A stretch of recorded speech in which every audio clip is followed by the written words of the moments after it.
Stick with me here, because you are about to watch the ultimate school loser level up. Everything completely flipped. He stared at his hands, totally shocked by this insane new power.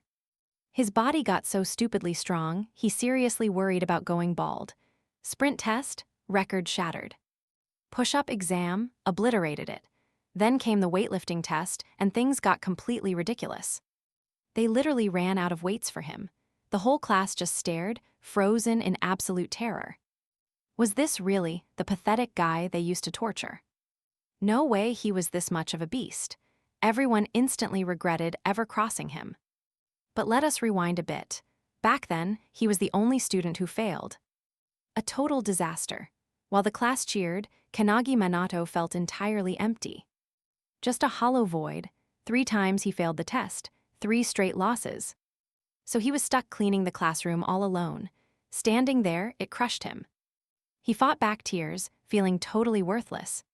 Suddenly, a classmate ran in and yelled, telling everyone to rush to the front gates. The reason? A very special guest. Hizaki Kais, an A-rank hunter.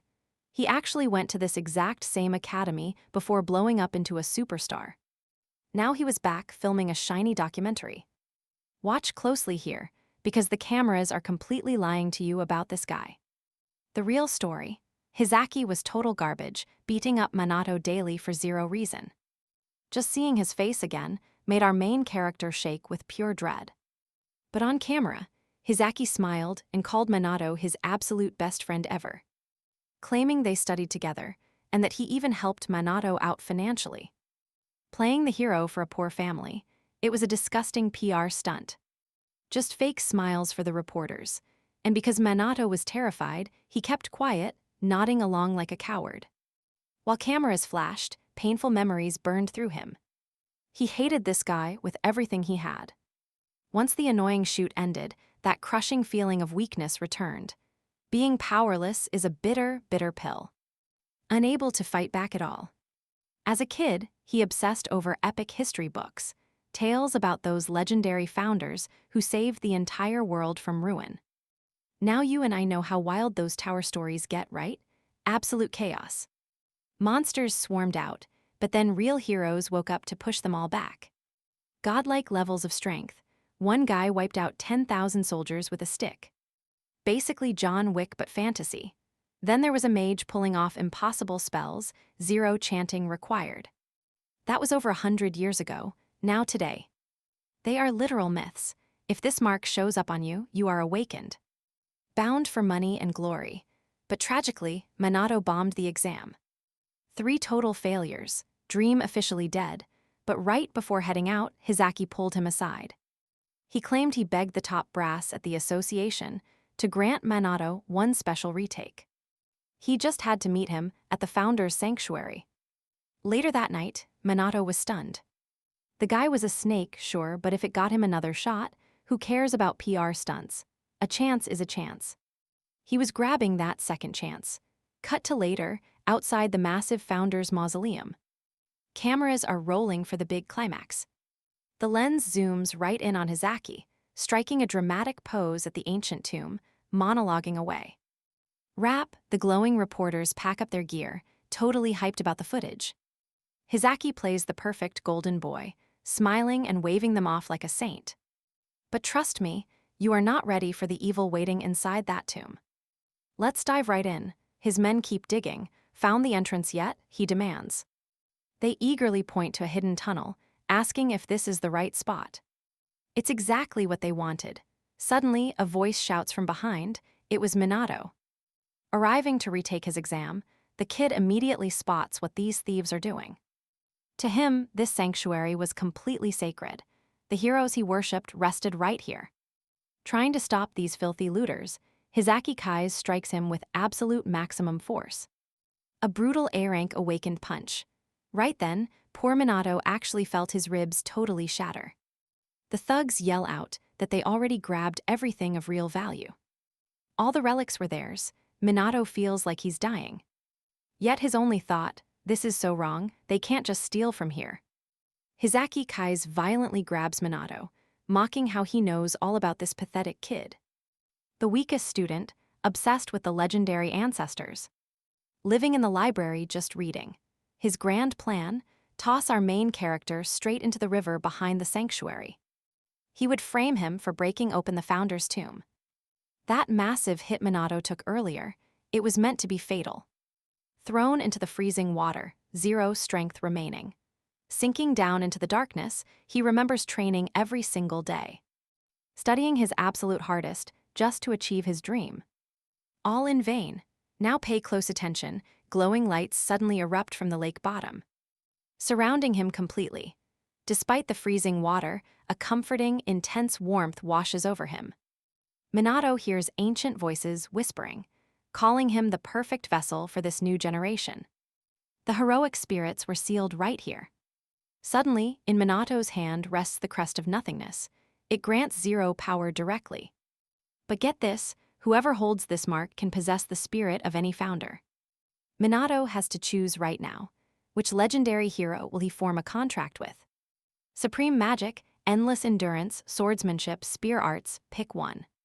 Our protagonist simply shouts that he chooses all of them. He wants every single power. The heroes warn it doesn't work that way. Too late, they get sucked into his mark. Every soul absorbed straight into the seal. Meanwhile, Hizaki and his thief squad are still near the lake. Suddenly, a massive explosion erupts from the water. And by some complete miracle, one dude literally has an umbrella. We all saw that, right? They absolutely cannot believe the guy floating right in front of them is Minato, the loser who supposedly died.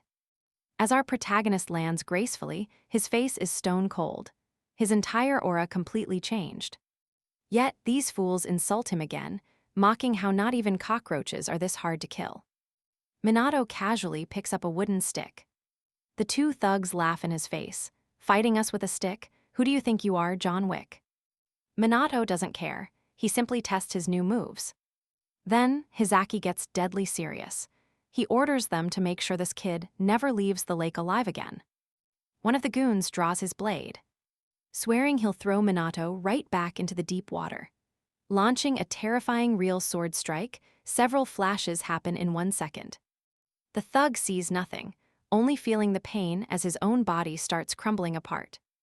Hizaki and the larger guy stare in total shock at the insane scene before them. This absolute beast cannot be the same loser. The big guy unleashes his absolute strongest magic. Minato has 0 mana, so this blast should totally destroy him instantly. But our protagonist simply points one finger. And silently, a massive lightning bolt strikes. So what do we learn here? Karma never misses. Stick with me here, because Hizaki is completely stunned. That strike was a direct hit. He just cast a spell with 0 incantations, and that sword swing. It looked like the absolute god of swordsmanship had just possessed him. Legendary tier magic right there, the one thing Hizaki simply could not process. All 106 founders were currently chilling inside Minato's body. Our boy declares a brand new name is about to drop into history. And Hizaki, he will go down as the first trash eliminated by the great Minato Kanagi. Hizaki just stares in pure horror as Minato walks closer. He finally realizes the truth. The kid he betrayed just devoured the souls of the founders using the Crest of Nothingness. Meanwhile, inside his head, these legendary spirits are throwing a party. Centuries of being locked up and now total freedom. They are already bickering over who gets to pilot this brand new body first. Right in the middle of this chaos, legendary swordsman Reichu speaks up. He casually notes that he is honestly not surprised Minato remembers him. He asks about the plan, totally ignoring Hizaki like the absolute nobody he is. Now pay close attention, because there is a way bigger threat creeping up. Locked in, Minato turns toward Hizaki, who is literally shaking, desperately bragging about being an A-rank hunter. Minato does not even say a single word. Boom, one clean punch instantly sends Hizaki flying away. Minato immediately stares at that sketchy bag. It is practically leaking a heavy dark aura. Suddenly, an insane blast of power explodes right out of it. It completely catches him off guard, but just chilling with a smirk. He loves this. Cut back to the city, where an absolute monster of a 3-headed wolf is wrecking the streets. A guy desperately screams for Kisaragi to step in. Zero hesitation. Kisaragi launches himself straight into the air. Smooth as ice, he positions above the beast, dropping a heavy waterfall sword strike. That A-rank monster, dead in one hit. The whole crowd goes absolutely wild for their S-rank hero. Kisaragi casually thanks the fans before asking where the heck Hizaki went. Someone mentions he is probably just busy doing press interviews, joking about his flashy young hope title. Kisaragi brushes it off. Honestly, that fame just boosts the guild's overall reputation. But you and I know peace never lasts. Out of nowhere, a crushing pressure wave slams the city. Total chaos breaks out as regular people and low-rank hunters instantly pass out. Kisaragi watches his own teammates choke. He realizes even elite A and B ranks cannot handle this aura. He immediately knows an S-rank threat just dropped. That suffocating energy is pouring straight from the founder's mausoleum. Back in the woods, Hizaki is practically crawling on his knees, staring at this massive nightmare crawling right out of that bag. He stutters, "Is that a demon? What the heck is it?" Minato explains that by stealing those sacred relics. Hizaki totally shattered the seal, locking away one of the tower's original boss monsters. Back in Minato's head, Hinoi sizes up the massive beast with a veteran's eye. He instantly recognizes this thing as the pure embodiment of nothingness. A monster way above S-rank. According to him, its toxic aura alone could wipe out thousands. And get this, these things were super common back in his era. Wild right, Hizaki completely snaps, turns around, and runs for his life. Stick with me, this guy thinks staying one single second means certain death. But Kanagi knows predator instincts. He warns that running just gets you killed way faster. Too late though. The second Hizaki moves, the monster strikes with terrifying speed. It shoots a massive tentacle right at him. He barely gets his sword up before that tentacle impales him, piercing straight through his chest, that same sword that once killed a dragon.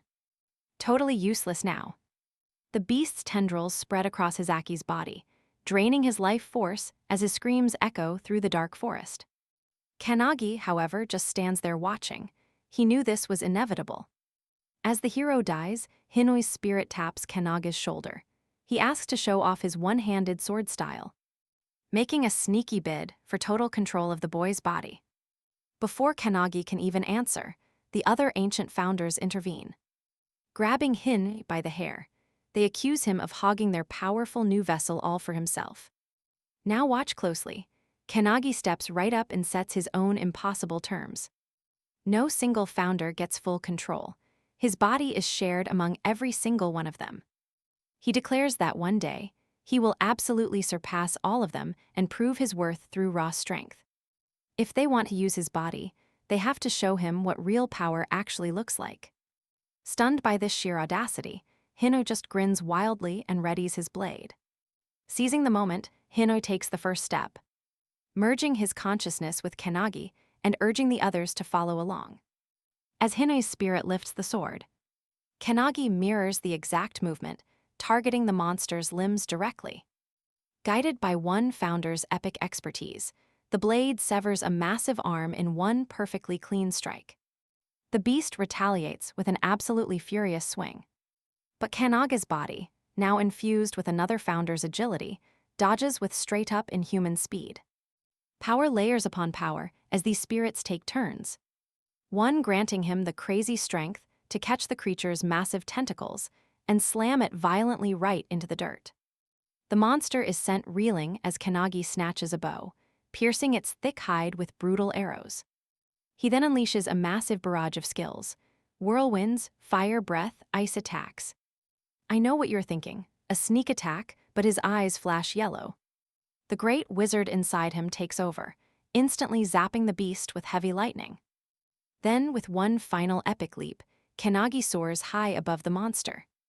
Hinoi takes full control, grabs Hizaki's broken sword, and executes his legendary signature one-handed technique, the Juru Takai wave-cutting blade.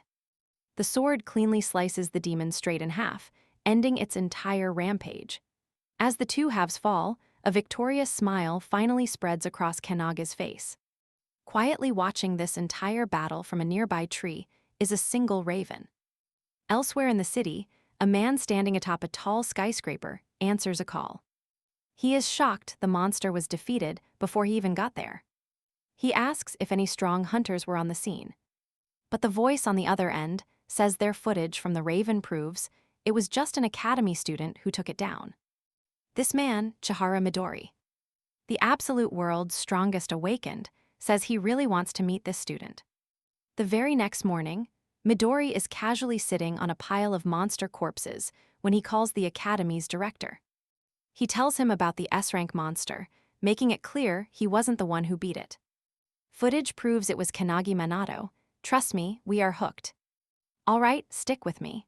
Midori just can't believe this, mostly because Kanagi is famous for failing the hunter exam 3 straight years. So, he begs the director for a massive favor. Meanwhile, back at the academy, everyone is losing their minds over what just happened. That terrifying aura from yesterday completely paralyzed almost every single student. And now they are all placing bets on who actually crushed that monster. At the exact same time, Kanagi is limping across campus on a stick. His whole body shaking. He hears their gossip, totally shocked that the epic battle is already the hottest rumor on campus. Out of nowhere, some jerk shoves into him, knocking him flat and laughing at the idea that a total weakling could ever be the S-rank slayer. But Kanagi knows the truth. He destroyed that demon, but only by letting the founders hijack his body. Now, he is paying up. The backlash from their power? Absolute agony. While he struggles to stand, a voice mocks him inside his head. It is Hinai, reminding him of his crazy vow to surpass them. With a challenging but hyped tone, Hinai orders him to pull himself together. Now watch this closely. Kanagi remembers his promise, ignores the pain, and forces himself back to his feet, quietly locking in his goal. Hinai chuckles from within, urging him to show some real grit. The spirit then judges the nearby students with a heavy, disappointed sigh. The awakeners in this era seem barely any stronger than normal humans, a massive downgrade from the legendary warriors of his golden era. He thinks if the tower suddenly dropped today, this world would be doomed. But his dark thoughts are instantly cut short when an insanely powerful aura flares up nearby. Kanagi feels Hinai tense up, but the ancient spirit plays it cool. Right then, a loud professor yells for Kanagi to come over. Assuming he is getting his expulsion papers, he walks up super carefully. After 3 straight failures, he knows there are 0 chances left. But to his total shock, the professor orders him to head straight to the field for a makeup exam. Kanagi is completely stunned. The other you and I know this is crazy. Students crowd the windows, totally buzzing. Nobody has ever gotten a hunter retest before. Down on the field, Kanagi drops into a sprinter's stance. He is still hurt, but absolutely determined. The first test is the 100-meter sprint. That same bully from earlier starts talking trash again, calling him a total failure. But as the run begins, the whole crowd goes dead silent. Kanagi blasts past the finish line in just 1.2 seconds, shattering the 2.7 record. Next, the 30,000-meter run. He finishes in 1 minute and 17 seconds, absolutely obliterating the old record. It is the exact same story for every single test. Push-ups, bench press, whatever they throw. He does not just break these records, he literally doubles them. The watching students are left completely speechless. Kanagi himself actually wonders if the founders are secretly boosting him, but Hinoi swears this is pure Kanagi. Meanwhile, up in the headmaster's office, Midori is staring at Kanagi's file. The boss admits that while his new physical scores are insane, the real glaring issue has always been his magic. For 3 straight years, every single test has shown his mana levels sitting at dead 0, totally undetectable. That is why he was always considered a total lost cause. Midori's secretary just smirks, hinting that things are finally about trust me, you and I want to see this. Kanagi faces the absolute final test, magic measurement.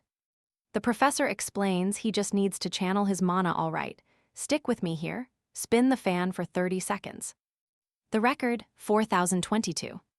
Kanagi gets ready, but those painful memories of failing this exact test year after year come flooding straight back. No matter how much crazy effort he put in, that heavy blade never even twitched for him. His complete inability to sense magic always held him down. But today is different, for the very first time. He actually feels it rushing through him, sparking up from his right foot, spiraling up through his veins, and cycling right back.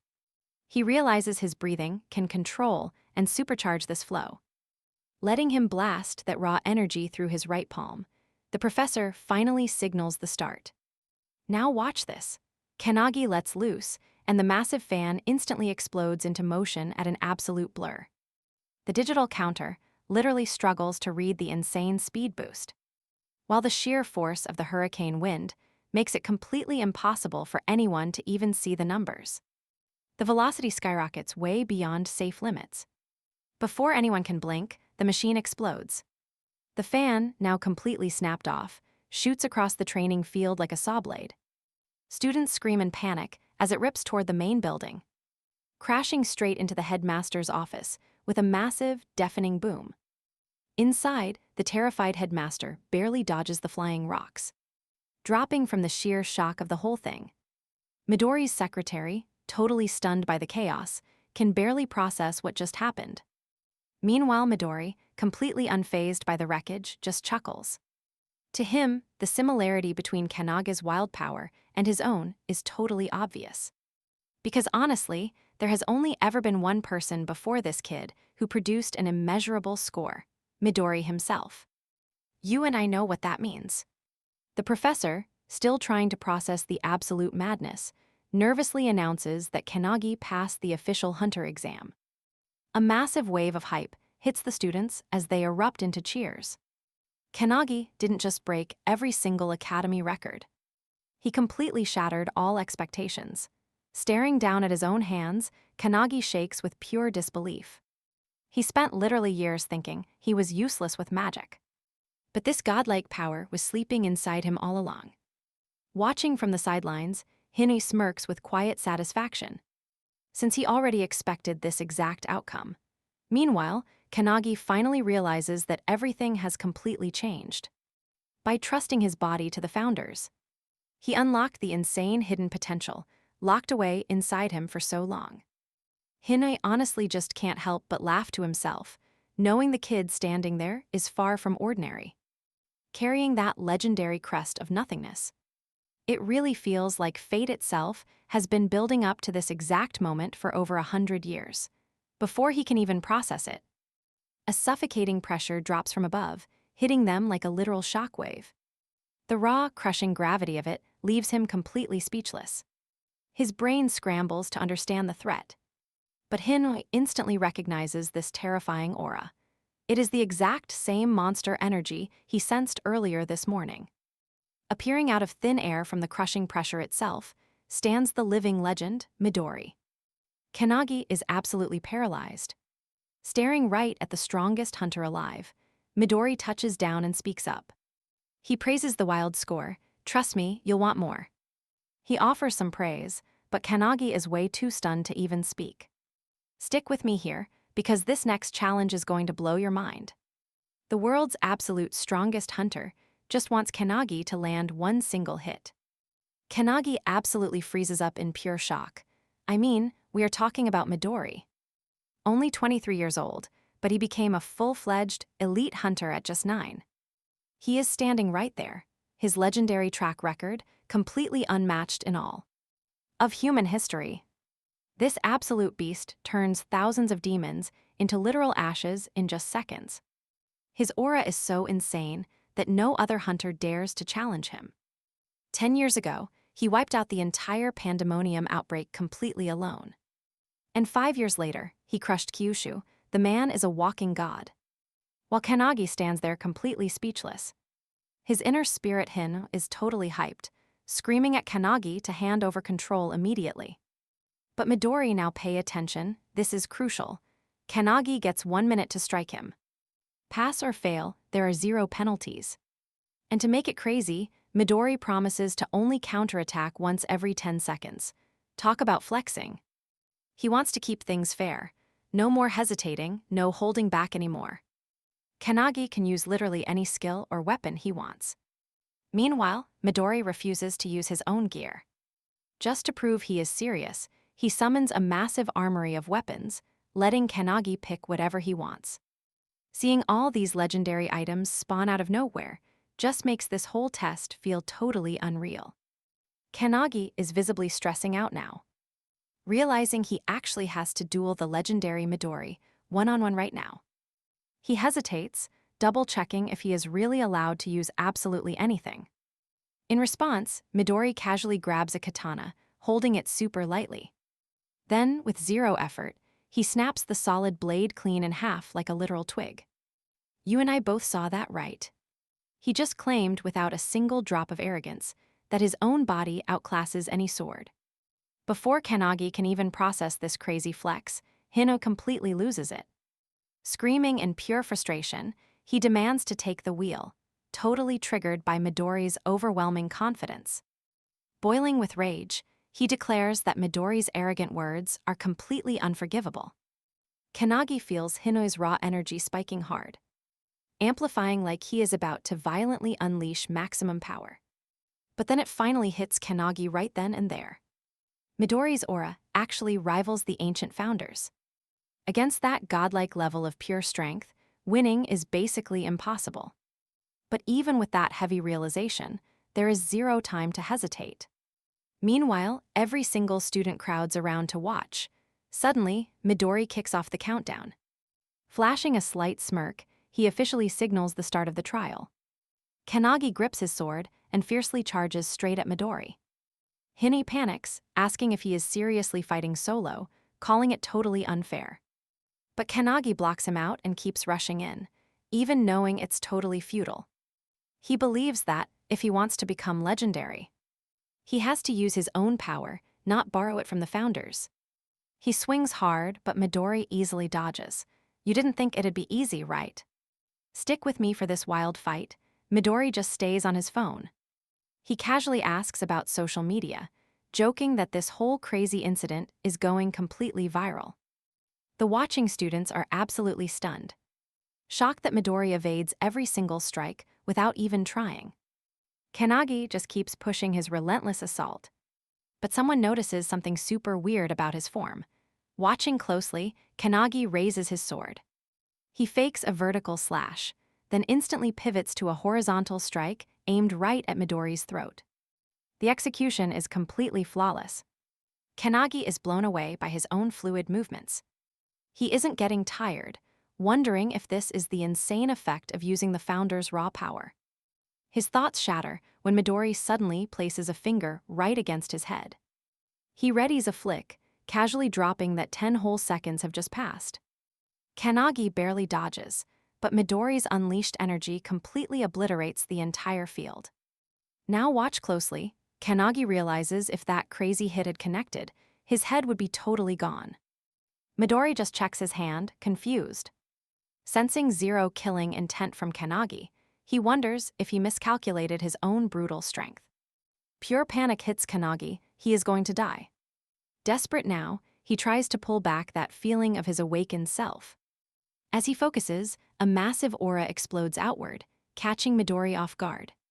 Kanagi launches another rapid strike, his speed going off the charts. The students are going crazy, screaming that the cameras can't even track their blazing speed. Midori feels Kanagi's shifted presence, wondering if there is a hidden trigger for this immense power, or if Kanagi is just hiding his true limits. Seeing another 10 seconds tick by, Midori decides to land a light hit this time. He crouches down, readying another flick, but suddenly slams Kanagi right in the chest, sending him flying hard into the wall. Coughing blood, Kanagi somehow finds the experience thrilling. You and I both know this is insane, fighting the world's strongest awakened. He knows that if he still had his old, weak body, he would be totally dead from that hit. This crazy realization makes him grin, proving he is actually leveling up. But at the same time, he knows his current skills are not enough to clear Midori's brutal test. Pushing past the pain, he relies on pure brute force and charges at Midori again. Suddenly, Midori flashes right beside him with unbelievable speed, forcing Kanagi to freeze completely. Apologizing, Midori simply tells him he has seen enough. Stating the 30 seconds are officially over, he strikes Kanagi directly on the neck. Kanagi starts fading out as he collapses. Midori admits the kid is a genius, just not on the same godlike level as his comrades. Ultimately, Kanagi failed to fully tap into the hidden power Midori felt. Calling his secretary, he says it is time they head back, clearly pretty disappointed with the whole outcome. But wait, just then, Kanagi grips his sword. Midori instantly senses a terrifying, intense aura from behind him. Glancing back, he sees Kanaga's unconscious body radiating pure power. Trust me, you are gonna love this. Hine notes the stubborn brat is fully asleep, allowing him to completely take over. Stepping forward, Hine suggests dragging this fight out a little longer. Meanwhile, Kanaga's spirit is completely freaking out watching Hine pilot his actual body. Stick with me here. Midori just smiles, recognizing that familiar aura. He wonders, is this a totally different guy, or just some crazy skill? Either way, one thing is crystal clear. Kanagi is an absolute monster now. Hine suddenly launches an attack, screaming at Midori to stop spacing out. Midori notices the shift instantly. The guy's movements are completely different now. His speed and raw strength, next level. Suddenly, a blade scrapes Midori's face, and he ducks just in the nick of time. Another swing forces Midori to leap back and create some distance. Still shocked, Midori watches as Kanagi swiftly readies his sword for another strike. He swings hard, but Midori bends down at the last second, sending the slash crashing into the building behind him instead. The students inside absolutely panic, scrambling to escape the danger. Midori realizes these slashes are totally wild and unpredictable. Yet watch closely now. He can still read the flow, reminding him of ancient swordsmanship, flowing like a relentless torrent of water. Raising his hand, Midori laughs. He says you need that kind of skill to beat an S-rank like him. He lifts his hand again, planning to knock Kanagi out cold once more, noting that only 40 seconds have actually passed. But Kanagi suddenly bursts forward at lightning speed, wildly swinging his sword and shouting that Midori can't touch him now. Midori swiftly jumps back to dodge, laughing out loud as he praises this crazy impressive skill. The students literally cannot believe their eyes. An S-rank is actually on the defensive. Kanagi screams that Midori is boring, demanding that he stops holding back. He warns Midori, "Look down on me, and I will completely crush you." Without a second thought, Kanagi leaps to attack. But Midori just laughs and accepts the challenge. With a lightning-fast kick, Midori sends a rock flying at the weapon rack. Instantly, all those weapons float up into the air. He jumps, catching Kanagi completely off guard, and grabs a floating weapon right above them. Kanagi gets hyped, screaming that Midori is finally going all out. I know you're feeling this hype. They clash in midair, foot against foot, leaving the watching students completely stunned. They grab absolutely every weapon in reach, instantly shattering them to pieces with pure, raw strength. Meanwhile, deep inside Kanaga's mind, the spirit founders watch Hine unleashing his full potential. They're honestly blown away that Midori is keeping up. The old man's spirit wants to join in, but another founder scolds him for being so tactless. The great wizard watches silently, then suddenly realizes something crazy about Kanagi. He's actually studying Hinoi's movements, absorbing every single technique. He clearly notices Hine shift his center of gravity to strike from below. But the blade in his hands just shatters again. Seriously frustrated by the garbage quality of these weapons, Hine gets seriously pissed off. Midori, though, he's having the absolute time of his life fighting like this. But he quickly realizes there are 0 swords left, wondering if Kanagi will actually use firearms. Rocking a super taunting smirk, Midori shouts that only 10 seconds are left. He teasingly asks exactly what Hine will do. He eyes the building, "Trust me, you'll want to see what's next." "You and I are jumping right in." He charges the guy who shoved Kanagi, he steals his blade. Right on cue, Midori closes the gap, throwing a punch straight at Hine. Boom, a massive explosion violently rocks the entire building. Luckily, Hinoi barely dodges the hit, instantly teleporting right back into Midori's face. The mid-air brawl continues with heavy strikes. Midori actually yells out that this battle is a total blast, wanting to drag it out. Down below, students realize the entire building is basically about to crumble into dust. As the fight hits the roof, Midori's secretary just watches, totally unbothered. Then, Midori slaps his hand onto a giant ventilation fan, gripping it so hard that fractures spread across the metal. He rips the whole thing out, locking his eyes right on Hinoi. With absolute raw power, he hurls it like a missile, but he gets completely caught off guard. Hinoi, gripping his one-handed blade, cleanly slices right through the spinning metal using his dice-style sword art. The fan instantly explodes into a million tiny pieces. Midori is absolutely hyped, heavily praising Hinoi's insane swordsmanship. But Hinoi does not pause for a second, launching his blade at Midori. Now pay attention, the sword shatters on impact. Midori just raises his hand, aiming right at him. He calmly points out that exactly 60 seconds have passed before unleashing a devastating palm strike, sending Hinoi crashing into the dirt. Hinoi curses under his breath. But before he can even blink, Kanagi jumps onto his back, shoving him safely toward the other founders. As Midori's ruthless attack approaches, Kanagi gracefully parries it aside with a soft motion, beautifully dodging the heavy blow. This crazy, unexpected move leaves both Hinoi and Midori totally speechless. Sadly, the raw impact shatters one of Kanagi's hands. Despite the agony, he stays locked in. He throws a desperate punch at Midori's face with his one good arm.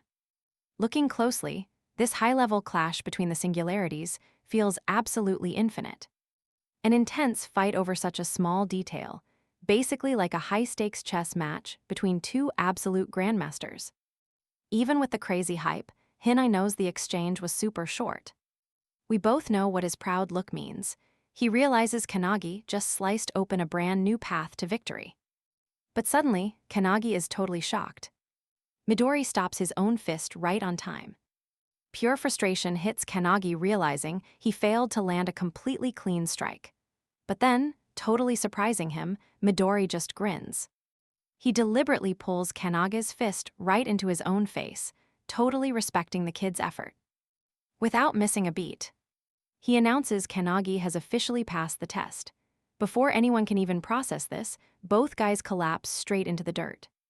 The students watching are whispering in total confusion, struggling to process what they just witnessed.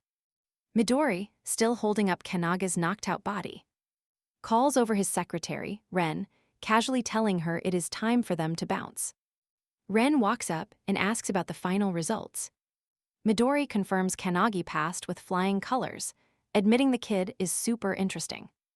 But oops, he admits he completely shattered Kanagi's arm by accident, and asks Ren to heal him up. She agrees instantly. Meanwhile, the students, overhearing all this, just cannot believe that Kanagi actually pulled it off. The reality finally sinks in. Massive cheers absolutely erupt everywhere because Kanagi actually landed a solid hit on Midori. The wild noise wakes Kanagi up. As Ren heals him, he stays still. What a wild ending for us, right? She thanks him and drops the huge news. He passed the test. Kanagi, he sits up fast. Stick with me, this aftermath gets absolutely insane. Did he actually land a hit on Midori? Before his brain can process that, Midori just warps right beside him, completely amused by Kanagi's shocked reaction. Moving right along, Midori makes it official, a pass is a pass. He admits he actually got serious halfway through that relentless combo attack.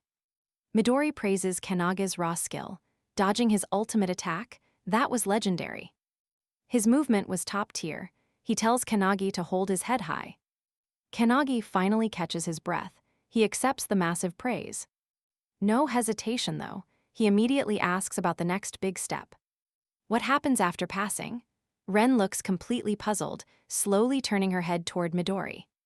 He is just as clueless, searching for an answer. Cut to tonight. Kanagi is home, helping his mom clean up while she cooks dinner. She casually asks how many guests are coming. Kanagi just guesses one. His mom reflects on the day, saying it was a massive deal. Now watch closely, because passing this hunter exam changes everything for our boy. Midori's attention is huge. She says she always believed in his potential. Hard work pays off, and she knew he could achieve absolutely anything. Kanagi listens quietly, soaking it in, but then her expression drops. She panics about a VIP visiting, joking it looks like a doghouse. Kanagi sighs, totally exasperated. He quickly brushes the ridiculous idea off. He insists Midori is not the type to judge their home. Chores done, he finally collapses onto his bed, exhausted, but guess what? His mind is still racing. He stares right at Midori's card. A heavy wave of uncertainty hits him. Why did Midori do this? Why was he so careless? His mind instantly flashes right back to you, and I remember that crazy battlefield, right? When Ren took Midori down and twisted his leg hard, he vividly remembers Midori screaming in agony. Ren was ruthless. That is when Midori reminded Kanagi of something totally crazy. He claimed Kanagi agreed to join his squad if they won the fight. Kanagi was super confused, flat out denying it. Ren, getting furious, tightened her brutal grip on his leg. Midori told Kanagi that too many eyes were watching. He whispered for Kanagi to visit his house tonight instead. They needed to talk privately. He promised to explain their real choices and expose who their true enemies were.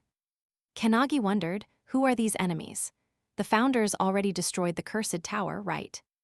Current hunters just hunt down monsters spilling out of the dimensional cracks. Is there some hidden agenda? Exhausted, he finally drifts off to sleep.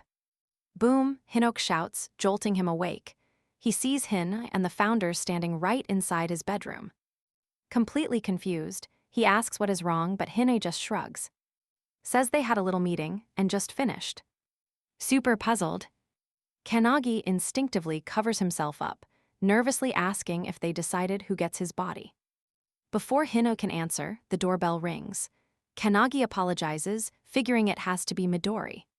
He heads to the open door. Don't blink, because this next part is wild. Let's dive right in. Something felt off. Then, absolute panic, his mom completely collapsed. He screamed her name, sprinting over.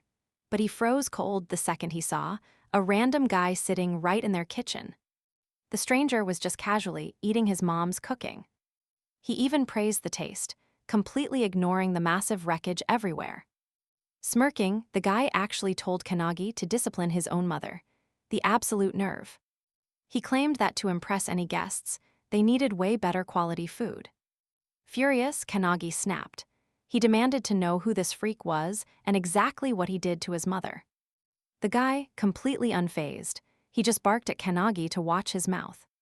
Then he dropped his name, Hitani Goro, an S-rank hunter and Midori's teammate. Hitani then casually ordered Kanagi to grab his bags.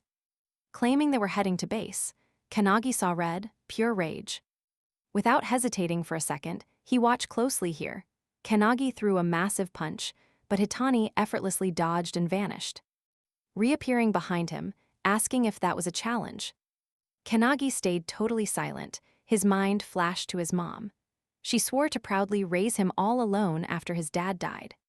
He thought about those beaten-up shoes she stubbornly kept wearing, always forcing him to buy fresh sneakers for himself instead. He remembered her. Smiling earlier today, promising to cook his absolute favorite tonkatsu for dinner tonight. Eyes locked with determination, Kanagi Death stared Hitani. He demanded answers right now. What had he done to his mother? Watching this, Hine realized Hitani was an S-rank legend from the old era. Hine honestly hated this guy, thinking he was totally just a cheap Midori knockoff, and decided to step up. Meanwhile, the founders who watched Kanagi battle Midori finally realized exactly how much respect this kid actually deserved. Hitani just laughed it off, mocking Kanagi by calling his angry face cute. He raised a hand to slap him, but Kanagi didn't even flinch, perfectly still. Zero fear. As the hand swung down, Kanagi effortlessly grabbed Hitani's wrist. Then, with insane ease, he just hurled him right around. The grandpa founder gasped. He actually recognized that exact move from their ancient wars against, you saw that, right? Hitani gets launched straight out the glass window, smashing the backyard wall, but insane enough, Hitani touched down perfectly on his feet. He brushed it off and casually walked back in, trying to process what just happened there.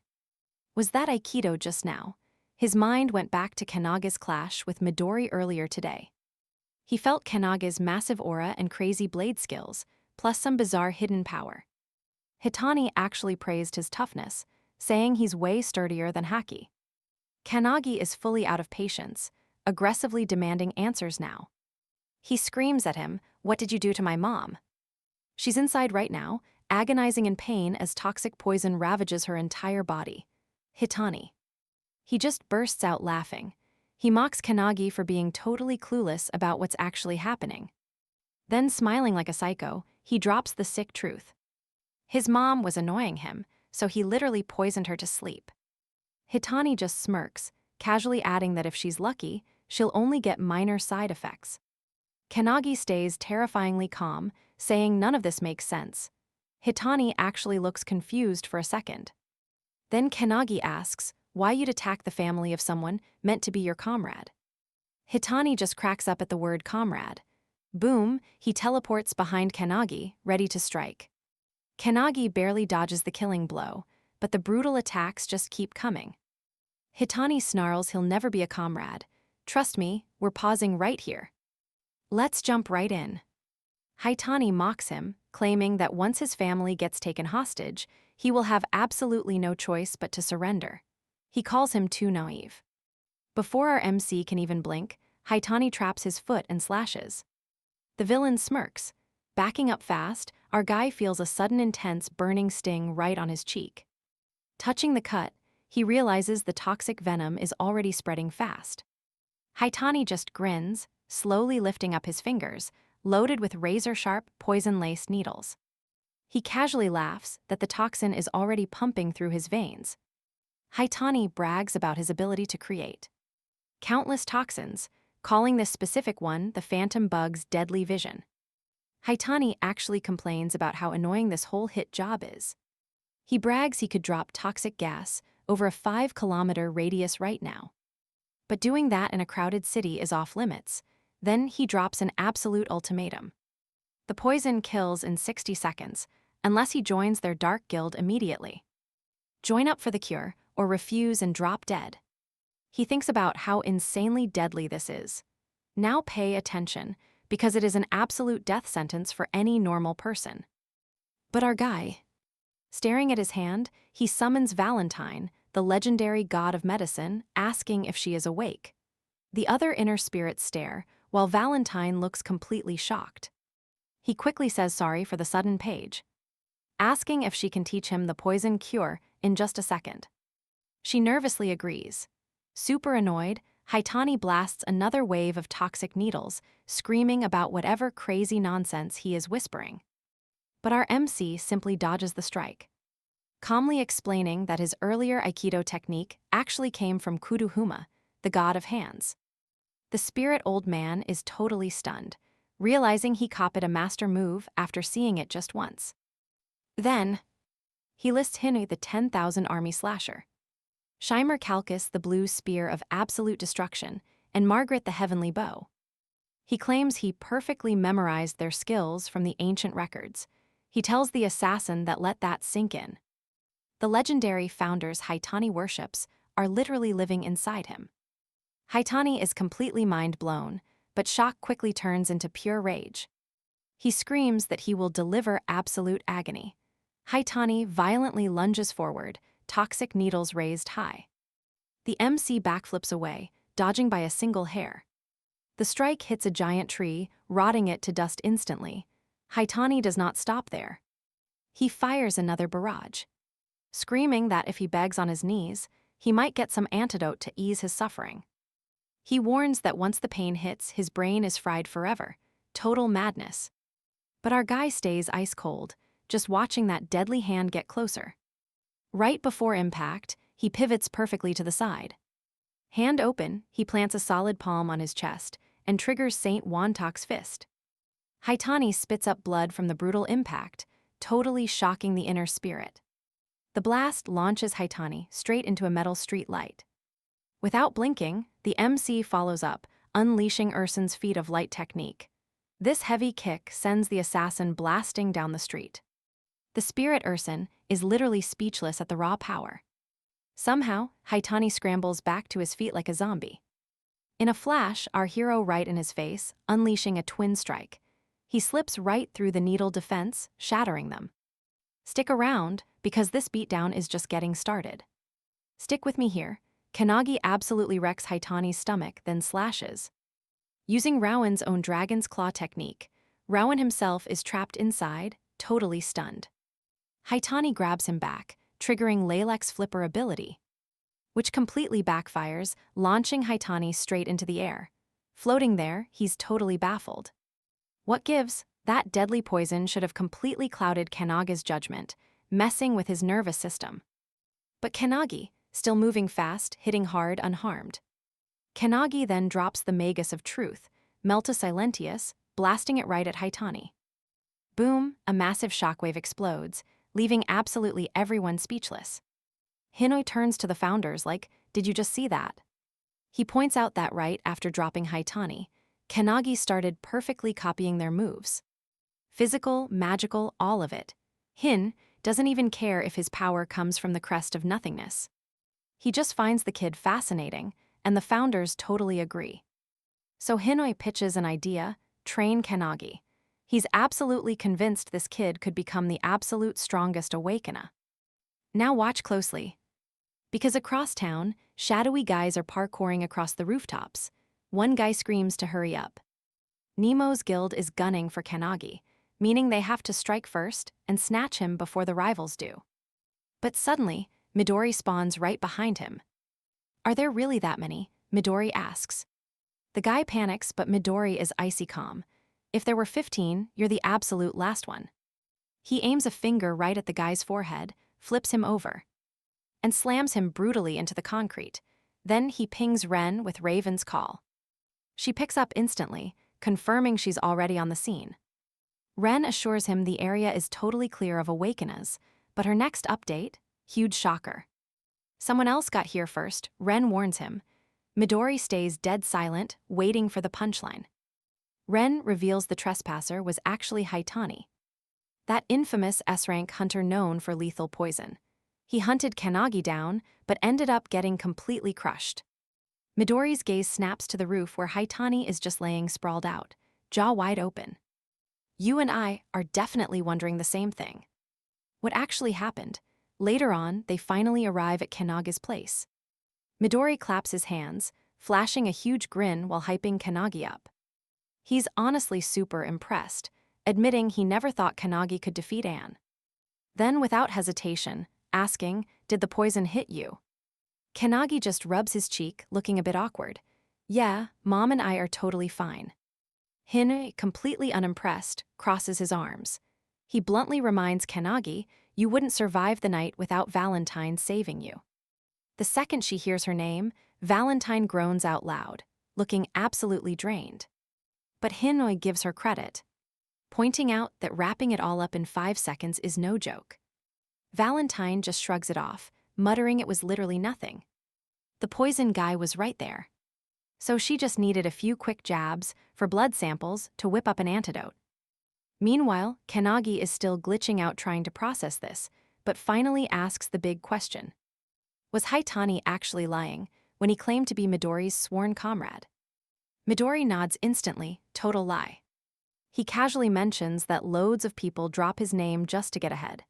Anyway, he turns his focus back to Ren, asking if she's finished. She pops up, "Trust me, you'll want to see what's next." And just nodded. She casually mentioned the damage was completely fixed. Kanagi's eyes went wide with pure shock. He glanced back at his house, and yep, his window and backyard wall looked absolutely spotless. Brand new.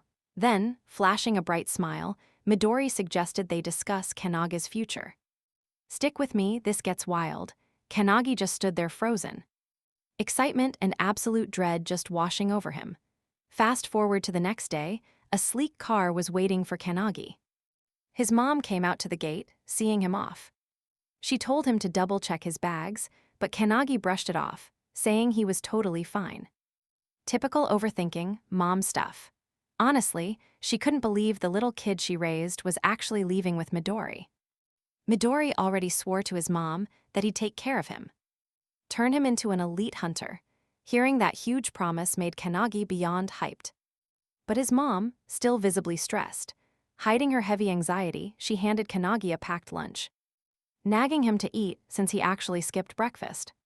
He didn't even feel hungry, but Kanagi just took it without a single complaint. Then she looked right at Midori. The big question, would her son be in danger? Midori didn't sugarcoat it. Yes, his mom sighed, admitting Kanagi had always struggled. Now pay attention here. Handing her son over was a massive leap of faith. Still, her motherly instincts were screaming, but Midori, he didn't flinch. Sounding completely confident, he swore he'd train Kanagi until every single weakness was erased. Hearing that ironclad promise, she finally backed down and let him go. Once there inside the car, Ren glances back from the driver's seat. She flat out asks if making a promise like that to his mom was smart. Especially since they don't even know what the future holds. Midori goes quiet, a brief flash of worry. He checks the rearview mirror. Kanaga's mom is still standing there, shouting last-minute life advice, telling him to wash his clothes properly, and begging him not to sleep naked so he won't catch a cold. That raw motherly care puts a serious spark in Midori's eyes. He silently swears he won't let her down. Meanwhile, Kanagi fights back the waterworks and waves his final goodbye. Just before he ducks into the car, his mom yells out to come back for New Year's. As they finally pull away, Midori gently asks if he's holding up okay. Kanagi sighs, admitting he barely kept his emotions in check. Midori just leans back, telling him to relax and do whatever he needs, whether that's crashing out or eating. Glancing down, Kanagi spots the packed lunchbox sitting right there next to him. He pops it open, his mom's nagging still ringing in his ears. Lifting the lid, his eyes instantly lock onto a tiny good luck note on the pork. You feel that too, right? That simple gesture hits him hard, bringing up all those heavy feelings. He freezes for a second, remembering every single sacrifice she made just to raise him. A deep, quiet sense of gratitude fills his chest. He takes a bite, even though this entire meal comes with the heavy sting of fighting back tears. Up front, Ren and Midori just exchange a look. Total silence. They let him process the heartbreak his own way as the car speeds down the road. When they finally arrive at their destination, Kanagi is stunned. He stares up at the massive anti-prophecy headquarters. Midori smiles, explaining that only an incredibly rare select few awakeners are ever allowed inside. The crazy weight of that fact crashes over him. Just watch closely. He's finally realizing what insane world he's about to step into. Meanwhile, deep inside one of the rooms, a mysterious man watches from the window. Let's dive right in. He watches them arrive with total focus. Still facing away, he tells the room the new rookies just showed up. A girl with a deadpan look wonders if this is actually about our new guy. Another dude chimes in, hyped about finally getting a fresh squad mate. But a third guy stands off to the side, looking totally unconvinced.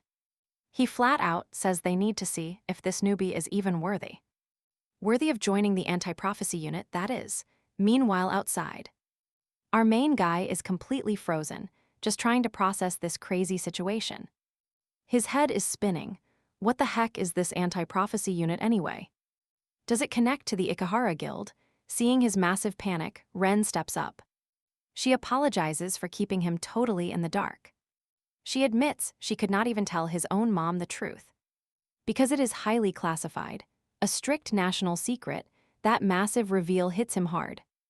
Walking up to the base, Midori casually suggests they drop his bags at the dorms first. Ren tries to help, but he politely declines, insisting he can carry it all himself. Right as he steps forward, a voice snaps through the air, ordering them to halt.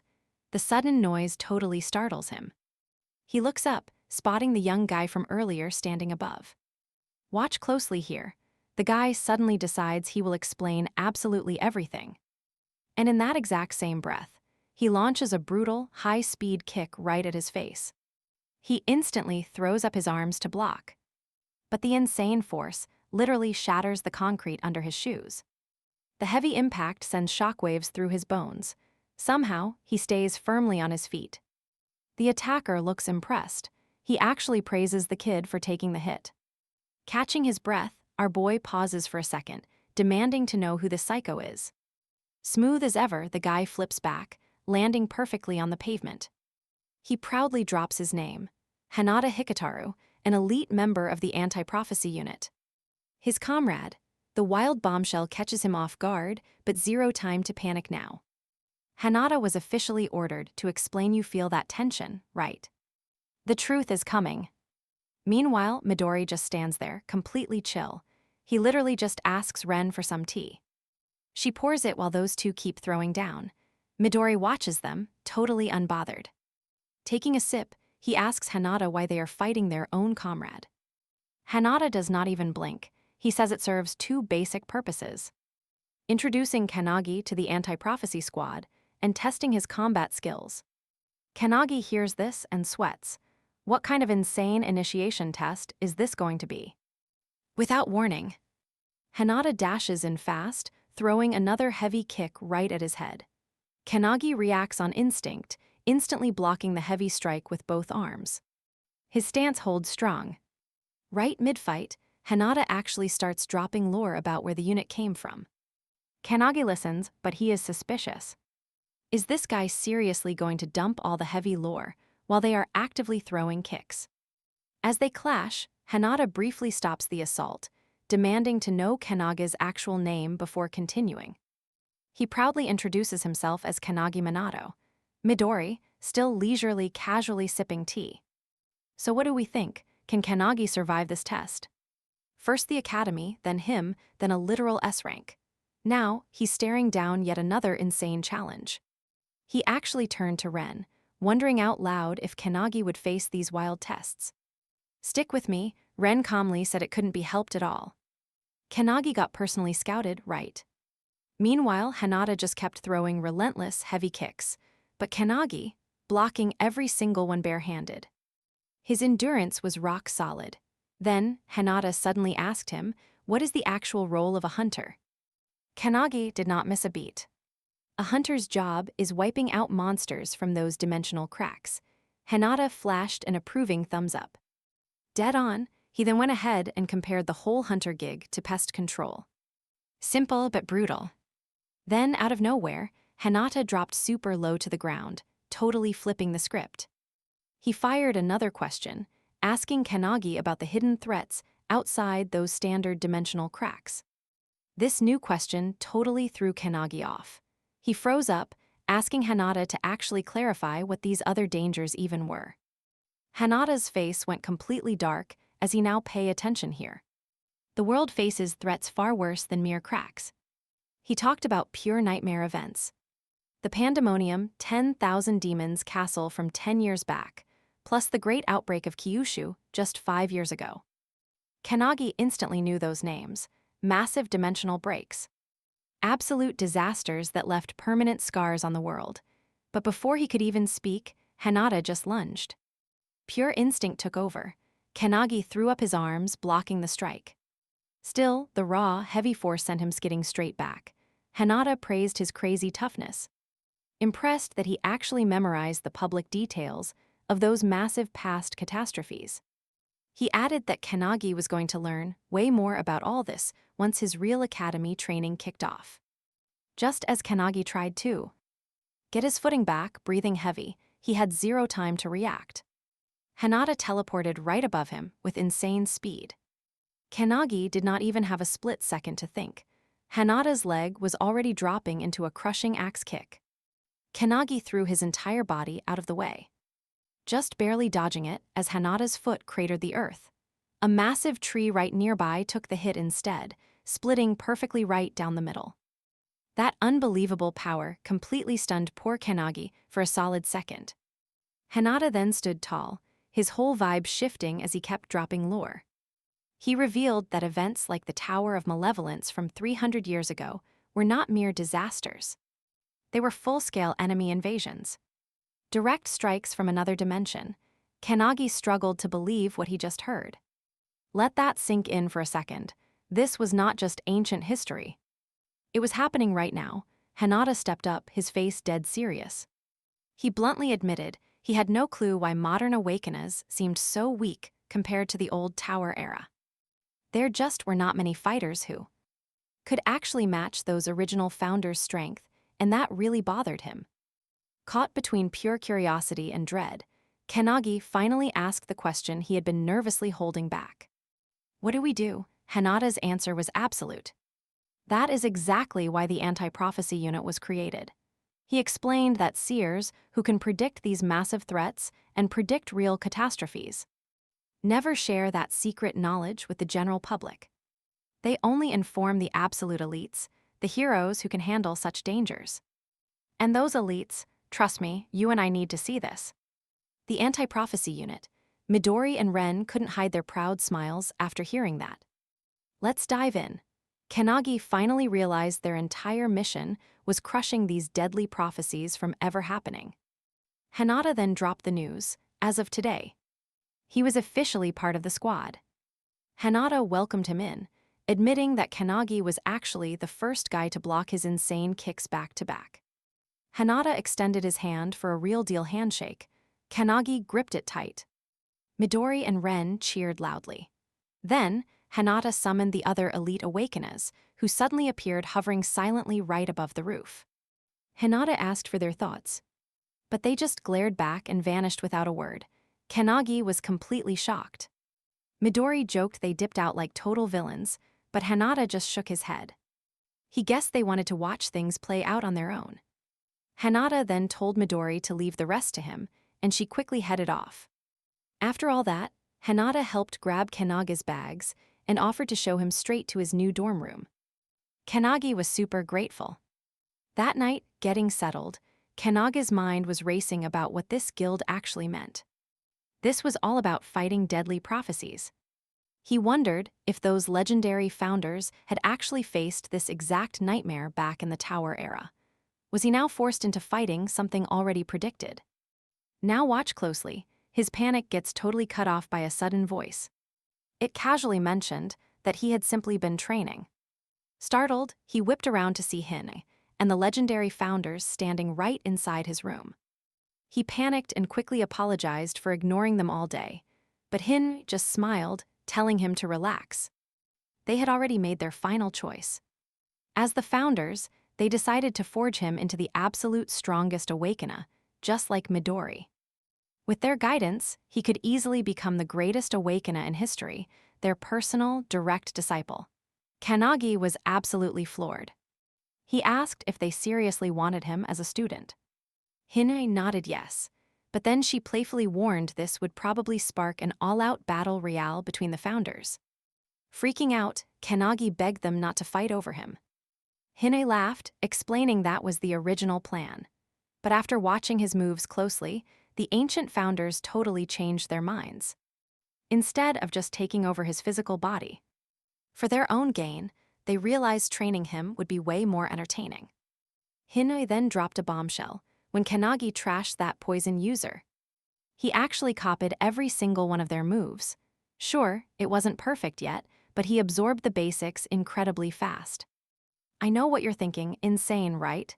Hin asked if he understood just how huge this was. It was clearly thanks to his Crest of Nothingness. But his true superpower was that insane learning speed. Hin made it crystal clear that this broken ability was actually way stronger than any of the legendary founders' talents.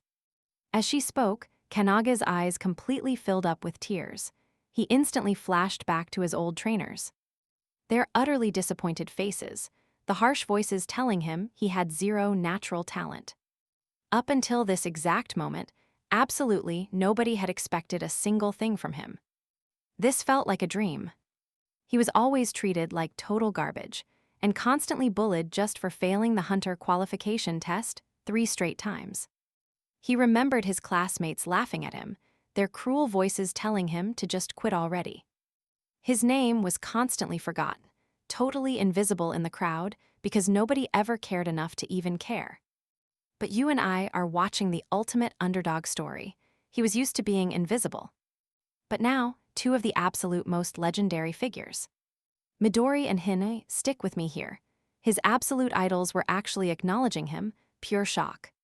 He questioned if he even deserved this insane sudden happiness. He had admired them from afar for ages, never thinking they would actually trust him. Hine noticed his reaction, stepped closer with a warm smile, and grabbed his shoulder. "Stay focused," he said, and then, a massive bombshell dropped. Their actual souls were living inside his body, especially when he slept. This meant he could access a secret space, beyond time and dimensions. So they laid out an absolutely brutal training schedule. Every single afternoon, he would train with the anti-prophecy unit. And at night, his dreams became the ultimate training ground. Peaceful sleep was officially gone, but honestly, he was totally ready for the challenge. He accepted their help instantly, absolutely determined to follow their every command. The night passed, morning hit. In the bathroom, Hinata was washing up when our guy walked in. They exchanged quick hellos, but he looked dead on his feet, totally exhausted. He admitted he just had not adjusted to the insane schedule yet. Hinata completely understood, remembering his own brutal struggles back when he first joined the dorms. But then, something totally unexpected caught Hinata's attention, a massive, heavy aura radiating right from him. Now watch closely here. Hinata impulsively launched a lightning-fast kick. But effortlessly, the MC casually lowered his head, spat out the water, and just walked away, didn't even glance back once. He completely brushed off the attack, muttering he had zero patience for games this early in the morning. He headed straight for the cafeteria. Hinata was just left standing there in pure shock. That kick was way faster than yesterday. Yet it got dodged like it was nothing. Later in the cafeteria, Hinata found a spot and walked straight over to a woman quietly eating some fruit. He politely asked if they could join. She gave a super short, cold nod. So Hinata took the opening, sat right across from her, and motioned for him to sit. That's when it clicked. This was Hinata's fierce comrade from the day before. But wow, the Ice Queen vibes were strong. She spoke super formally, making it painfully obvious she didn't want him around. Even so, he politely introduced himself anyway. Her shutdown was brutal. She had absolutely zero interest in learning his name. We both felt that rejection, right? Total ice. She even raised her fork, pointed it straight at him, and flat out declared she'd only use his name when he actually proved his worth. Until then, the mission comes first. He was tagging along to wipe out a literal prophecy, and this threat dates back to 1945. When explorers unearthed the first prophecy book buried deep in the Antarctic ice, 3,000 meters down. They literally called it the Book of Doom. The handwriting was crude, like a toddler's scribbles, but it outlined a catastrophic future. It warned that exactly 80 years later, the entire world would face a devastating attack and straight-up apocalyptic disasters. The warnings were so heavy that literally everyone took it dead seriously. Later, while driving, she randomly asked him why he thought society blindly believed these grim predictions. He thought about it for a quick second, looking over at her, still totally clueless about her actual name. But before he asked, she banned introductions. Trust me, you'll want to hear his answer. She just wanted answers. He figured the grim prophecies were totally accurate, but let's jump right in. She reacted instantly, basically mocking his intelligence. She dropped a bombshell. If even one event from that doom book happened, game over for the world. He was completely stunned. Processing this, he looked at Hinata, asking exactly how many prophecies existed. Hinata casually estimated 200. Absolute silence, he couldn't even process it. Was the planet totally doomed? But Midori stepped in, smiling, saying they had already crushed about 180 of them. That blew his mind. Still dizzy from the info dump, he asked exactly why everyone trusted this crazy book.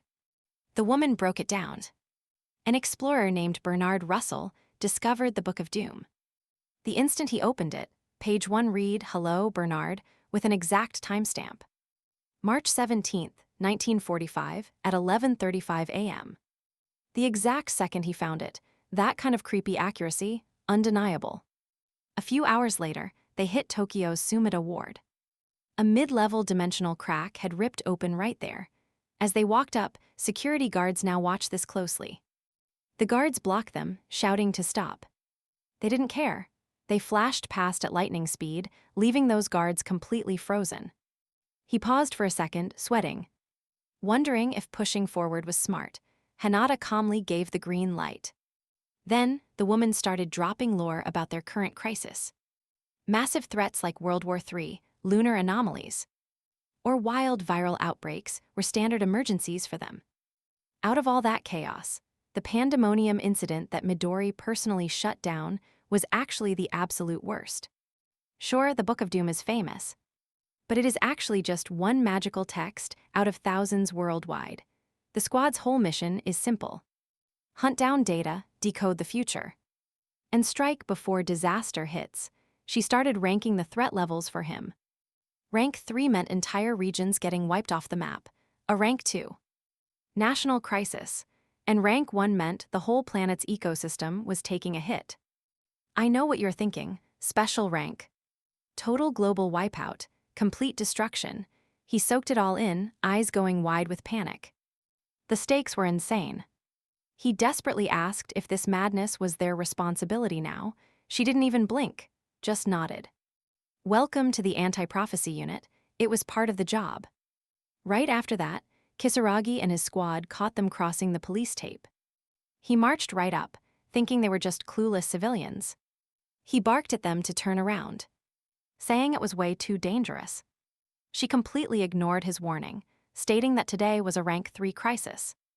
The dimensional rift right there looked like a basic B rank, but it was secretly a massive threat. A rank 3 disaster, codenamed Yellow Journal. She knew the rift was going to expand, and right on cue, it violently ripped wider. Kisaragi spun around, absolutely terrified, as the portal blew wide open. Suddenly, a swarm of horrific monsters started flooding out, each one uglier than the last. We are just getting started. He yelled for battle formations, but the slaughter was instant and absolutely brutal. These monsters totally crushed his squad, and watch closely. You and I are about to see this whole squad get wiped out. Panic hit hard. Even B and C rank hunters were completely struggling to hold the line. But then, his eyes locked onto something way more terrifying. A boss-level monster dropping an insane amount of pressure. Seeing these newcomers stepping right up, Kisaragi panicked. He yelled at them to stay back. But before he could even finish, the mysterious woman slammed her palm into the dirt and unleashed a spell called Trismegist. Boom, massive spears erupted from the ground, skewering the beasts in a blinding, ruthless hit. The monsters just collapsed dead, as deep red blood pooled everywhere. Hinata didn't wait either. He immediately blasted forward with lightning speed, flowing through the battlefield like water, and completely smashing every single enemy in his way with perfectly calculated strikes. Kisaragi watched this whole massacre and was totally stunned. He always thought he was pretty legendary as an S-rank hunter, but these two, they were on another. Now watch this. We're about to uncover exactly who these absolute powerhouses really are.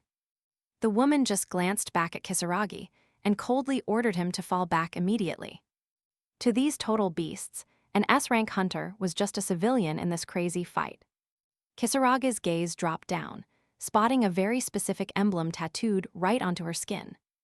Pure shock suddenly hit his face. He finally got it. No coincidences here, these two were top-secret government operatives. Before he could even wrap his head around that, a giant hand ripped through the dimensional rift, tearing it completely wide open. From that massive void, a towering beast stepped out. It was Gilia Alir, a nightmare way above S-rank, just looming over them all. The suffocating aura off this thing was unreal. Without a single second of hesitation, the operative lunged right in, ready to strike. I know what you're thinking, crazy reckless. Kisaragi screamed, but she completely ignored him. Together, the duo launched an all-out assault, completely ignoring the insane threat standing right there. Hinata immediately blitzed the beastman with an incredibly fast series of kicks. But his eyes went wide. None of his hits were doing a single thing. The beast's anti-physical armor totally blocked everything. This forced him to immediately pull back, right as the monster lunged straight at the woman. Instantly, she started charging up massive raw energy, fully prepared to fire a counterattack. But before she could even drop it, Kane just spawned right between them. He completely blocked the terrifying attack with one bare hand. The absolute force made the beastman straight up explode in a shockwave, leaving everyone totally frozen. Once the dust finally cleared, Hinata recognized that insane move. It was a penetration shock. What really blew his mind was Kane actually one-shotting an S+ rank monster with just a single tap. He realized Kane's power had evolved massively overnight. And even though the operative yelled that he was showing off, Kane knew the real truth. When fighting a boss with crazy physical defense, an internal strike from the inside is absolutely the best strategy. He learned that exact trick from Wantak, the fist saint himself. He literally just mastered those penetration, attack basics the very night before. Then Kane casually turned to the girl, asking her name. Claiming since he'd saved her life, she gladly told him, "Trust me, you'll want to see what's next." Let us dive straight in. Her name is Akin, and Hinata spins right back into the chaos. He powers up instantly, ready for the next wave of monsters exploding from the dimensional crack. But Akin, completely unfazed. She unleashes a brutal counterattack, soaking her targets in liquid mercury before sparking a massive, deafening explosion right in their faces with her mercurious reject skill. Pushing forward together, they quickly realize Kane was totally right earlier. Destroying these things from the inside out is insanely effective. Ready to crush the rest, she throws Hinata a quick signal. And without a second thought, both of them sprint directly toward the crack. Kisaragi is just left standing there in pure shock.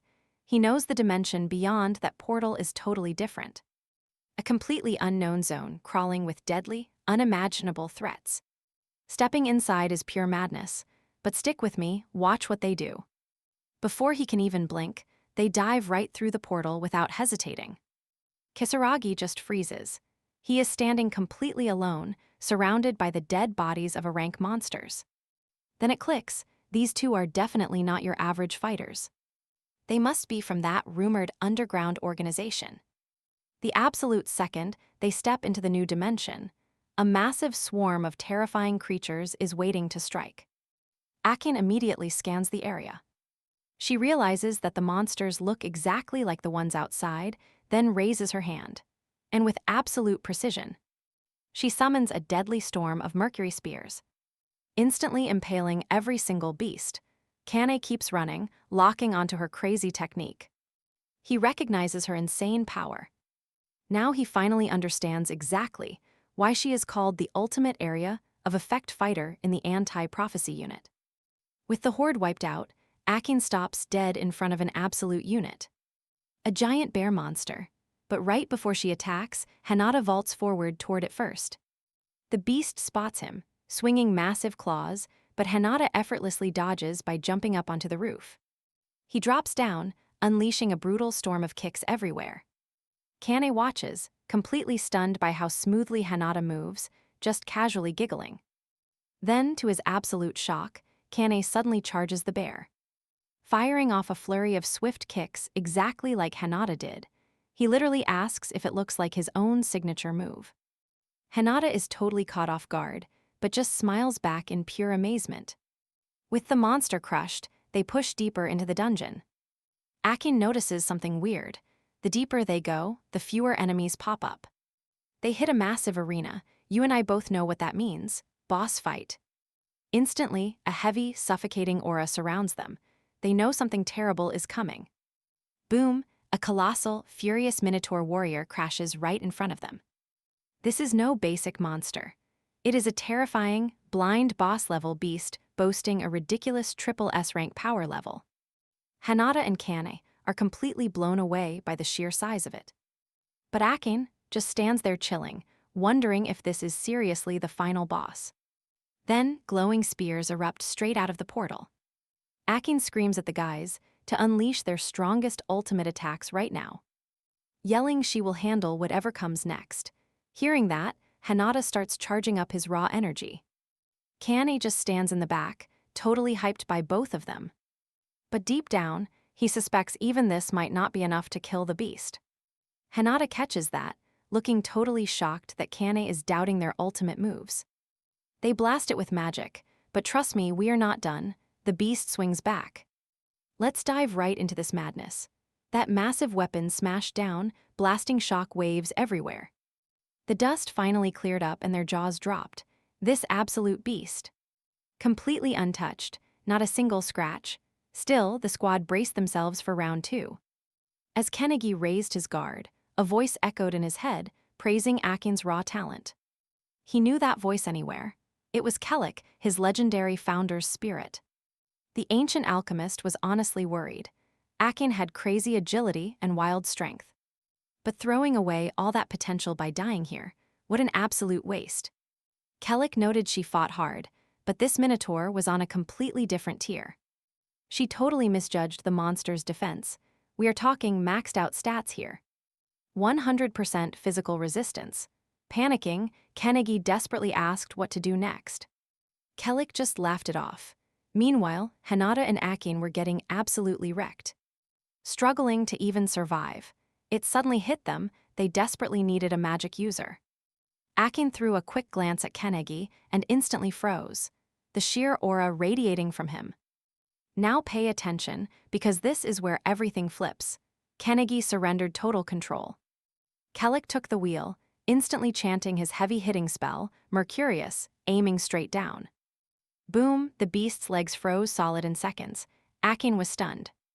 Beyond shocked, really. Not just because Kanagi was suddenly flexing the exact same skills as her, but the sheer mastery of it. He had instantly locked the massive monster in place. Rocking Kanagi's body, Kellic locked eyes with Akin. Deadly serious, he called her a rookie. He completely roasted her rigid combat style. You can't just spam attacks in alchemy. He lectured her hard. A true alchemist masters substances across 3 distinct forms.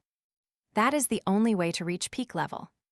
While dropping this harsh wisdom, he casually pumped the Minotaur's internal organs completely full of raw mercury. Toxic silver liquid began pouring from its jaw. Then, he cast a brutal boiling spell. The internal temperature skyrocketed. The metal boiled viciously deep inside the monster's guts. Lethal gas vented into the arena, choking the air. Everyone struggled just to breathe. You and I both know physical damage failed, so what did he use? Pure science. Lethal temperature manipulation to melt the threat from the inside out. Absolutely wild strategy. The beast thrashed in absolute agony, cooking from the core outward. Mid-attack, Kellic casually dropped a bomb. He wanted Akin as his personal disciple. Kanagi just nervously laughed, brushing the crazy idea off as a random joke. Finally, the horrific internal heat melted the boss into a totally lifeless, smoking pile. Just like that, the raid was cleared. A terrifying level 3 prophecy threat destroyed. Absolute total victory. Akin stood frozen, practically speechless. Her brain short-circuited. How did Kanagi pull off an elite-tier move? That power should only belong to a legendary awakener, born with a crest. Sure, he was in the prestigious Hiko class, but hitting her exact alchemy level? Impossible. Shaken to her core, she locked eyes with him. Who the hell was he? With a calm, confident smirk, Kanagi simply extended his hand forward for a shake. He dropped his name. Annoyed but deeply fascinated, she finally grabbed his hand. She swore to remember his name. Nearby, Hinata smiled warmly. So glad his friend got some real respect. Outside, Kisaraga's squad waited nervously. Panic struck the crew. The glowing dimensional crack was suddenly collapsing on itself. Right before the entire portal snapped completely shut, our trio miraculously vaulted out alive. So what do we take from all this? The real game is just beginning. Stick with me, they just needed to report back to headquarters. While discussing what to do next, Kisaragi walked over, thanking the group for saving his whole squad. He promised he wouldn't pry into their secret identities or what actually went down inside the zone. Akin thanked him, suggesting he just put the emblem details in his official report. That alone would easily explain everything to the authorities. As our trio started walking away, Kisaragi offered them a favor if they ever needed backup. But Akin just looked back, dropping that they'd probably never cross paths again. She told him to just return to his normal life. Hearing that, Kisaragi finally understood. Compared to them, he was just a regular civilian. They were living in a completely unreachable world. Cut to May 11th, a glowing red flash streaks straight through the local village. A night guard spots it. But the guy is totally baffled, zero clue what he's looking at. Then suddenly, an absolute deafening, sky-piercing roar rips right through the village. Meanwhile, back at Anti-Prophecy headquarters, the trio steps out of the car. Akin reminds everyone they still need to file their mission report. But suddenly, Hanada's phone buzzes with an urgent message. They are called straight to the lab. Watch closely, this is super unusual right after a mission. Highly curious, they head into the main lab where two mysterious people are already waiting. One guy is standing on stage, while the other chills in the stands. The guy sitting suddenly barks in this really arrogant voice that Akin took way too long clearing a rank 3 disaster. Kanagi looks over and immediately recognizes him. It's that red-haired guy from before. Akin, obviously, is absolutely furious by his totally arrogant attitude. She's annoyed he's acting like the squad leader when he definitely isn't. Hanada steps right in to cool things down, asking what Director Kurihara actually needs. Turns out, the man up on that stage is the director himself. Once they finally settle down, he pulls up a video from the analysis team. The clip shows this glowing, red-hot piece of charcoal. The director flat-out explains it's a literal prophecy grimoire. They found this relic in a volcanic zone, and they've been analyzing it non-stop. Kanagi seriously questions if it's even possible to read a grimoire in such terrible shape. But the director, casually adjusting his glasses, reveals they actually pulled data from it using artificial intelligence and X-ray tech. Sure, the exact text is still blurry right now. But what they definitely did manage to decode was one terrifying prophecy directly mentioning Japan. Everyone in you felt that shift, right? Everyone is totally shocked because this is a new prophecy they've never encountered before. The director keeps going, explaining that their anti-prophecy network is highly advanced, pulling intel from all over the globe. So discovering an undocumented prophecy like this, extremely rare, but this whole situation is completely different. The red-haired guy immediately puts it together. The four of them are being sent to investigate. The director praises his sharp intuition, adding that this mission would normally go to the elite squad. But they're tied up right now. Hearing this, Kanagi suddenly realizes that's exactly why Midori was missing when they returned. The director immediately orders them to move out, promising that all mission details will drop via email. Kanagi is stunned they caught another job so quickly, but the red-haired guy coldly tells him to get used to it. Feeling so what do you and I make of this, Kanagi clenches his fists. This time, the fate of the entire world might actually be on the line. Suo slammed his hand on stick with me here. He stood right up and announced in this super bossy tone that he and his 3 squad members were taking the mission. Akin was seriously annoyed. He was acting like a total dictator again. As they left, the director gave them one final warning.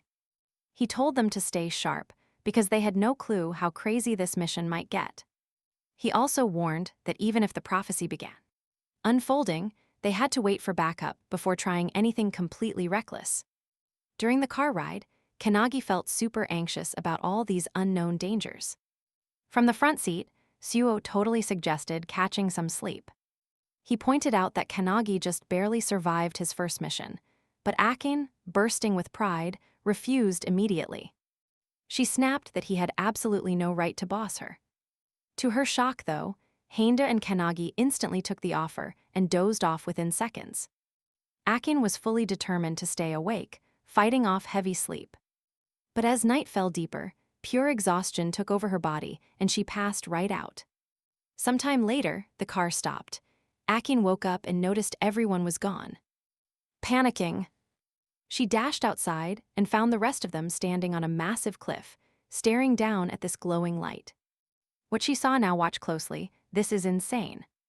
A massive magic circle covered the ground, its scale way beyond anything they ever imagined. Heinda instantly realized exactly how bad this situation was. It was way worse than they ever expected. The prophecy was basically complete. Creepy skeletal figures were slowly emerging from the ground, still locked inside these massive crystals. Their weird glow cast a terrifying light over everything. It sent absolute chills down their spines as they finally realized they were probably way too late. These skeletons, the 23 missing residents from that village in the report. Suo suddenly remembered a crazy incident from the past. 30 years ago, the Wakayama mansion completely vanished out of nowhere, and a dimensional rift almost ripped open. While he explained this, the massive central pillar inside that magic circle started erupting with crazy energy bursts. Seeing this happen, Suo yelled at them to move fast. Heinda drew his blade and asked what the plan was. Suo declared they had to stop it. Akin quickly reminded him about the director's warning. They were supposed to wait for backup, but you and I know plans always fail. A monstrous aura erupted behind them. When they turned around, they saw Kanagi dripping with massive energy, totally ready for battle. Everyone instantly felt it. Kanagi was on a completely different power level now. But Suo wasn't fazed one bit. He just smirked, leaped ahead, and told the team to follow him. Everyone rushed in, even though Akin screamed at him not to be an absolute idiot. Charging down toward the magic circle, Hino and the mage suddenly caught this scent in the air. It felt super familiar, a stench they had smelled way too many times before. Suddenly, the whole ground shook like crazy. And boom, a gigantic hand smashed right out from under the earth. Hino's eyes went wide with absolute shock. He knew exactly what they were smelling. It was the gross stench of a forbidden technique. The exact prophecy written inside the Book of Scorching Heat. Hino explained that back during the Epsi period. An awakened guy named Bandu Shajima, the leader of the Dark Magus, committed straight-up genocide. The Onmyojis finally took him down. But an entire village fell. Trust me, you'll want to see what Shajima collected. All right, stick with me. He uses those fallen villagers' blood to draw a magic circle, locking in his resurrection for 1,000 years later. His endgame: devour absolutely everyone and rule the world as a demon king. Before dying, he dropped a forbidden technique, showing exactly how living souls would fuel his crazy comeback. Fast forward to now. Shijima is officially back. He is reincarnated as a boss with a completely unknown rank. His mission, crystal clear: fulfill this apocalyptic prophecy of scorching heat. He looks at his hands and scowls. Wait a second, this isn't right at all. He spawned back with way less power than he wanted. Maybe the ritual failed him. Not enough sacrifices. As he glances around, he actually finds it pretty hilarious. 1,000 years passed, and this place looks exactly the same. But then, boom. A maniacal grin spreads across his face. The anti-prophecy squad is marching right up. Now watch closely. To him, these guys are just fresh sacrifices served on a platter. Channeling pure dark arts, he drops the plate of yin. A massive explosion erupts right under the charging squad. Kanagi completely panics as the explosive blast swallows Hanada and Akin. Luckily, they brush the dust off totally fine, but then Kanagi freezes. A pitch-black magic circle suddenly spawns right under their feet. Bad news. It is the Death Realm dark art. Hundreds of creepy spirits erupt from underneath. Ghostly hands reach out, desperately trying to grab Hanada and Akin. The two fighters struggle hard. Shijima is on a whole different level than they originally thought. While Shijima enjoys his trap, he suddenly senses a sharp presence behind him. Sneak attack from Kanagi, but Shijima, he casually bends backward, dodging it perfectly. Sidestepping with zero effort, he smirks, calling the guy a total amateur. Then he casts another plate of yin right at his feet. Boom, but guess what? Kanagi eats the blast, totally fine. He immediately fires back with Thunderbolt Haded. Shijima throws up a dark magic shield and blocks the lightning, but honestly, he is actually pretty impressed by Kanagi's combat choices. Suddenly, stepping through the smoke, Suo flanks Shijima. He triggers the chrysanthemum spell, launching a brutal volley of razor-sharp knives straight at him. Caught off guard, Shijima just leaps high into the air. But wait, Suo is one step ahead. He instantly chains another massive spell. You and I both saw that coming, right? Suo knew a basic attack wouldn't work. He slams his weapon down, unleashing the autumn skill. Knives literally rain from heaven. Shijima just grins. He calls it a pathetic light show, then morphs his arm into a giant fist. Suo blocks the heavy strike, but the sheer recoil sends him skidding. Shijima takes note. Suo is definitely the heavy hitter of this group. Meanwhile, Kanagi watches in pure shock. Shijima's energy feels infinite. He is on a whole other tier. Deadlier than anyone they have faced before, even stronger than the founders. While Kanagi is stressing out, he hears desperate shouts from behind. He whips around and his blood runs cold. Akin and Hanada are taking massive hits from dark arts. They barely break free from the blast and sprint straight toward Shijima, who is currently brawling with Suo. Without even looking, the demon boss just summons 3 skeleton demons to intercept Akin and Hanada. Hanada spots a bone monster blocking him and delivers a crushing kick straight to its chest. But get this, it does absolutely 0 damage. These skeletons are just as tanky as those giant minotaurs. While Shijima and Suo trade earth-shattering blows, one of the massive bone demons steps up to Kanagi. That's where we leave it, trust me, things get crazier. Let's dive right into this insane fight. He taunted Suo about having 0 backup. But after Shijima said that, Suo slashed his shoulder wide open. I don't need anyone, he snapped, pointing his blade straight at Shijima. Back off, I only need my own strength. Shijima just wiped the fresh blood away and started screaming like a total psycho, yelling he didn't need a single soul, wanting to devour them all. With that, he blitzed Suo, who barely blocked the massive strike just a few inches away. As Suo desperately pushed back against this relentless heavy assault, a familiar voice yelled his name from behind. It was Kanagi, charging straight ahead. Shijima froze, completely stunned to see the kid, since he literally just sent a demon to kill him. Looking back, he saw the others still fighting their battles, but his special demon, cut completely in half, dead on the spot. While Shijima tried processing the shock, Kanagi quickly delivered a massive punch right to the face, sending the villain sliding across the dirt. Now watch closely. Even Suo looked deeply impressed as Kanagi suggested they fight together to take Shijima down. Suo froze in pure shock. Kanagi and Akane were struggling earlier. Yet this guy somehow won and was now offering his backup. But here is the problem. Suo's massive ego instantly got the best of him. He flat out rejected the team-up, declaring, I don't need your pity. I am more than enough to handle this alone. Kanagi was completely speechless. But before they could even argue, Shijima closed the gap. He suddenly unleashed his deadly breath technique, firing a massive energy beam straight at the two of them. Suo blocked it, but Kanagi got blasted backward, taking a brutal hit. He slammed into a heavy tree trunk, and his vision started getting blurry, blacking out entirely. Drifting into a deep state of unconsciousness, he saw Hina and the mage's glowing souls standing right over him. Hina explained he had fainted, so they pulled his mind directly into his very own consciousness. Even though his physical body was completely broken and screaming in absolute pain, Kanagi desperately tried to stand up, begging them to send his soul back out. He needed to fight. Before they could answer, a heavy, authoritative voice echoed through the realm, strictly commanding him to step back from the battle.